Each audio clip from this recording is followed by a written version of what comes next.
Hello friends, कैसे हो। मैं उम्मीद करती हूँ कि आप अच्छे होंगे। आज हम बात करने वाले हैं कि हॉस्पिटल बैग तैयार करते हैं तो उसमें क्या क्या रखते हैं। अगर आप भी प्रेग्नेंट हो, अगर आपका 8वां महीना चल रहा है तो आप कोशिश करें कि जल्दी से आप भी हॉस्पिटल बैग तैयार कर लें, क्योंकि जैसे 8वां महीना ख़त्म होता है और 9वां महीना स्टार्ट होता है तो आपकी डिलीवरी की तैयारी रहती है। तो पता नहीं कब आपको डिलीवरी के लिए हॉस्पिटल जाना पड़ जाए, तो आप पहले से ही अपना बैग रेडी कर लें। तो आपको 2 बैग तैयार करना है, एक आपके लिए तैयार करना है और एक आपके बेबी के लिए तैयार करना है। सबसे फर्स्ट हम बात करते हैं कि पहले अपना बैग तैयार करना है, आपको आपका वाला करना है पहले। तो आपको सबसे पहले आपकी हॉस्पिटल फाइल रखना है, यानी कि हॉस्पिटल फाइल को ऐसी जगह रखना है, या फिर आप थोड़े से साइड में भी रख सकते हो उसको, ताकि आप जहाँ भी जाओ सबसे पहले आपको हॉस्पिटल फाइल मांगेंगे, जिसमें आपकी 9 ही महीने की आपकी सोनोग्राफी रहती है, उसमें जांचें रहती है, आपकी ट्रीटमेंट रहती है, आपको क्या दिया क्या नहीं दिया, आपकी प्रेगनेंसी हाई रिस्क प्रेगनेंसी है या नॉर्मल प्रेगनेंसी है। तो आपकी जो हॉस्पिटल की जो भी फाइल रहती है वो आप सबसे पहले उस फाइल को साइड में रखें, ताकि आप जहाँ भी जाए एडमिट हो तो आपको सबसे पहले फाइल मांगेंगे आपसे, तो फाइल रख लीजिएगा आप। और इंश्योरेंस फाइल अगर है आपके पास तो वो भी रख लीजिएगा। उसके बाद हम बात कर लेते हैं कि अपने कपड़े की। आपको कपड़े में क्या क्या रखना है। देखे, आपको मैटरनिटी गाउन रखना है। ये मैटरनिटी गाउन ऐसे आते हैं, चेन वाले होते हैं। अगर आप नया नहीं खरीदना चाहते हो तो आप जैसा पुराने आपके कपड़े वगैरह सूट वगैरह आप उनमें भी अगर चेन लगवा लेते हो तो उनसे भी आपका काम चल जाता है। तो आपको 2 या 3 नर्सिंग गाउन रखना है, जिससे कि आपको बेबी को फीडिंग करवाने में प्रॉब्लम ना आए। 3 से 4 आपको नर्सिंग ब्रा रखना है। मैटरनिटी पैड रखना है आपको। हालांकि पैड वहाँ से मिल भी जाते हैं, बट आपको फिर भी अपनी व्यवस्था से जाना है आपको, तो आपको 2 या 3 पैड के पैकेट रख लें आप। आपको 7 से 8 अंडरवेयर्स रखने हैं, क्योंकि हॉस्पिटल के अंडरवेयर्स वहीं पे फेंक भी दिए जाते हैं। तो आप 8 से 10 रख लीजिएगा, जिससे कि आपको प्रॉब्लम ना आए, आप उनको चेंज करते रहें। आपको सॉक्स रखने हैं आपके 2 या 3-4 जोड़ आप सॉक्स रख लीजिएगा, क्योंकि मौसम के हिसाब से कहीं पे मौसम अगर ठंडा रहेगा तो सही से सूख नहीं पाएंगे, अगर आप वहाँ पर धो भी लोगे तो इसलिए आप ज़्यादा एक्स्ट्रा रख के लेके जाए, ताकि घर पे आने के बाद सारे धुल जाए। क्योंकि आपको पैर में गर्मी के लिए आपको सॉक्स की ज़रूरत पड़ती है, तो आप वहीं से सॉक्स रख लीजिएगा, है ना। अच्छे कॉटन वाले सॉक्स रख लीजिएगा, क्योंकि आपके शरीर में गर्मी की ज़रूरत रहती है डिलीवरी के बाद, तो आपको वो झट से पहना दें। आपको अगर जैसे ठंड का मौसम है थोड़ा सा, तो आपको ओढ़ने के लिए कंबल 1-2 कंबल रख लेने चाहिए, क्योंकि कंबल तो वहाँ से भी मिल जाते हैं, बट फिर भी आपको अगर अपने रहे तो अच्छे हैं, सेफ होते हैं अपने वाले, तो आपको 1-2 कंबल रख लीजिएगा ओढ़ने के लिए। थोड़ा सा आप मेकअप का किट रख लीजिएगा, मेकअप किट, जिसमें कि कंघा होगा, आपके क्लिप होंगे, हेयर बेल्ट होंगे, थोड़ा सा तेल होगा, और बाकी आपके मेकअप में चेहरे पे लगाने के लिए मेकअप का थोड़ा सा सामान होगा, ये रख लीजिएगा।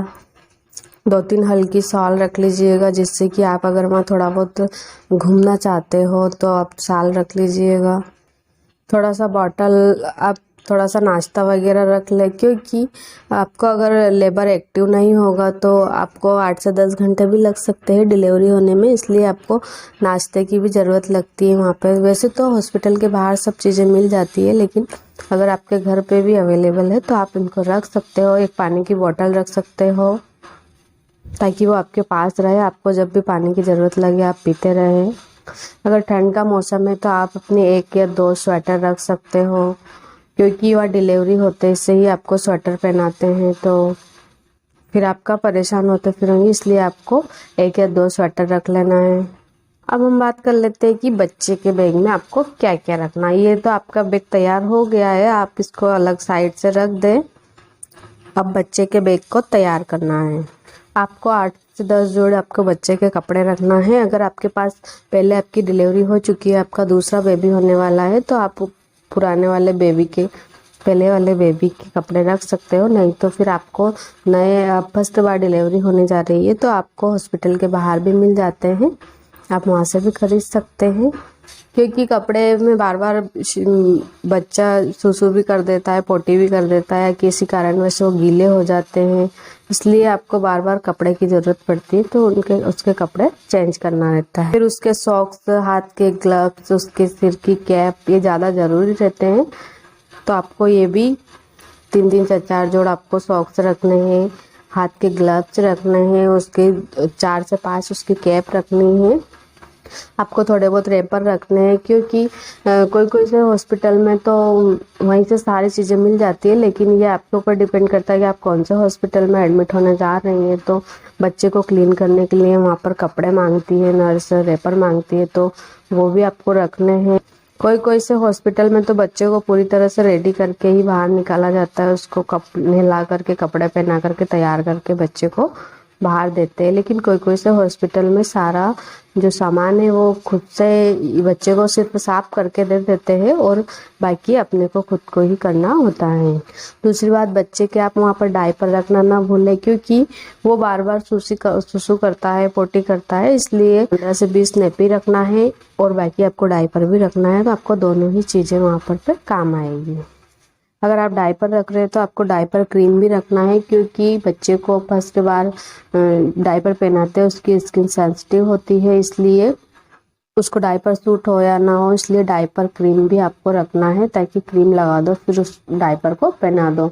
एक रेशेस क्रीम आता है, क्योंकि बच्चा जब भी पोटी करता है तो उसके लाल लाल रेशेस हो जाते हैं, इसलिए एक रेशेस क्रीम भी आता है। तो बच्चे के लिए रेशेस क्रीम भी रखें आप। एक स्लिप बैग रख लीजिएगा, जिससे कि अगर वहाँ पर मच्छर होंगे तो बच्चे को मच्छर से भी बच जाएगा वो। और वो जो रिलेशन वाले आते हैं, मिलने वाले आते हैं, उनसे भी थोड़ी सी दूरी बनी रहेगी, तो बच्चे को कोई इन्फेक्शन का डर भी नहीं रहेगा। 2 से 3 आपको एक छोटे वाले ब्लैंकेट रखना है, जिससे कि बच्चे को उड़ा दो, क्योंकि बच्चा आते से बाहर का माहौल एडजस्ट नहीं कर पाता है वो, इसलिए उसको बहुत ज़्यादा गर्मी की ज़रूरत रहती है। तो आप बच्चे को ब्लैंकेट में लपेट कर रखें। 3 से 4 बच्चे की स्वेटर रखें, क्योंकि बच्चा जैसे ही बाहर आता है उसको बहुत ज़्यादा गर्मी देने की ज़रूरत रहती है। तो बच्चे को कपड़े पहना दे, कपड़े के ऊपर एक या 2 स्वेटर पहना दे ऊपर से, और अच्छे से कैप लगा करके बच्चे को अच्छे से कवर कर दे। एक आपको कटोरी और एक चम्मच भी रखना है, क्योंकि वहाँ पर आपको किसी भी कारणवश आपको दूध आने में देर हो जाती है या दूध आ नहीं पाता है, तो बच्चे को फीडिंग नहीं करा पाते हो, तो इसके लिए आपको वहाँ पर बाहर से दूध मंगवाना पड़ता है। तो आप कोशिश करें कि अपने घर की ही चम्मच और कटोरी रहे, जिससे कि आप बच्चे को दूध पिला सको। आप बच्चे की भी मेकअप किट मंगवा करके आप पहले से रख सकते हो, क्योंकि वहाँ पे बच्चे को भी रेडी करना होता है। तो बच्चे की सॉप, बच्चे के तेल, बच्चे का जो क्रीम है लगाने का, वो बच्चे का पाउडर, ये सब सेट आता है। तो आप सेट भी रख कर ले जा सकते हो, ताकि बच्चे को अच्छे से वहाँ पर भी तैयार कर दो।